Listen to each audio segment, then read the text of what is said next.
there are some duties that the government should never abdicate their responsibility for fulfilling, period. Last story is the Department of Justice has decided to no longer fund or utilize private prisons. So the DOJ plans to end its use of private prisons obviously here in the United States, and I have some data I want to pull up on the screen for you. So there's a memo that indicates that the DOJ believes that for-profit prisons are not more cost effective and are less safe than the federally run prisons. Okay. Good. Great. Right? The wrong reason. The wrong damn reason. But I'll get to that in a second.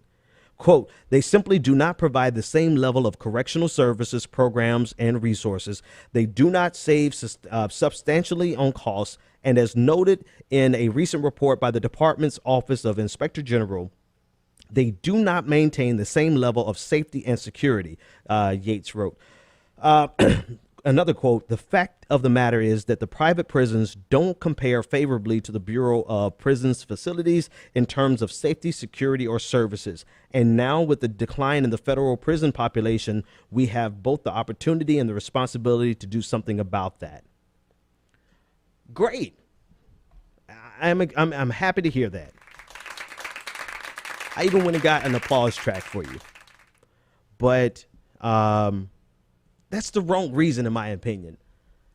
It's a good excuse, but the wrong reason. The federal government should not be privatizing its responsibility for corrections and rehabilitation and imprisonment of people who are dangerous to our society, period. That is one of the fundamental duties of a nation, of a state. That is a part of them maintaining the legitimate control of force within their sovereign region, right? The way they maintain their legitimate force, and this is from Max Weber, talking about one of the definitions of what control of what constitutes sovereignty, is that a nation has the control and the authority to execute and to execute force. And part of that is imprisonment. And you cannot privatize that responsibility. That's something that we should never have gone down that road. And so they're using the excuse of resources and cost efficiencies and safety and all these great. No, the bottom line is you should never have been doing this in the first place.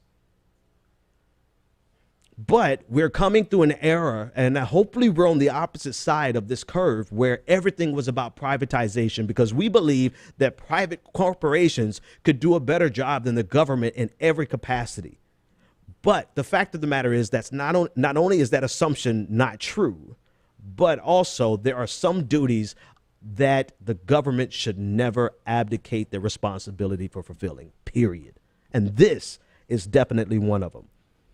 All right, so in terms of what this actually means, though, it's not the great victory that we think it is.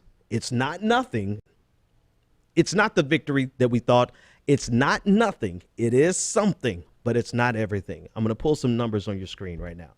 All right. This is the latest data that we had was as of 2013. Total inmates in custody in the United States, this is both on the state and federal level, it was about 2.2 million.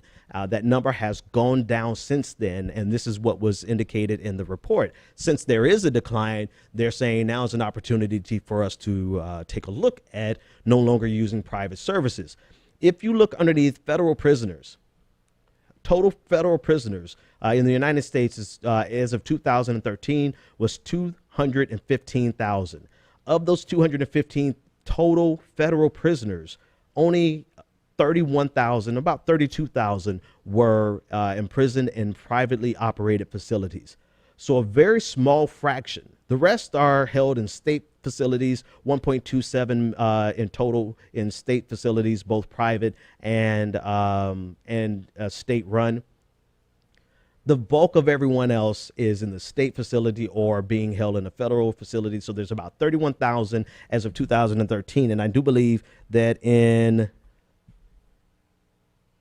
as of this year, 13 privately run prisons, housing 22,000 inmates. So you see the decline. We went down from, hang on, let me put this back. We went down from 31,000 in 2013. Right now we're at 22,000 inmates who are held in privately run prisons. So essentially, the government will not renew its contract with these prisons. They will not terminate them immediately.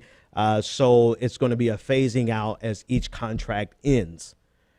So this is only affecting a very small portion of the total prison population that would no longer be held in private facilities. On the federal level, you still have about 3 times as much in 2013 that are going to still be held on the state level in private facilities. So these companies are still going to be doing good, right? Corrections Corporations of America, CCA, and the GO Group, they're going to be doing fine, even though today is not a good day for them. If you look at their stock, this is for Corrections Corporation of America. Today, they had a great drop around noon today, dropping from about $28 a share to $14, like basically cut in half the value.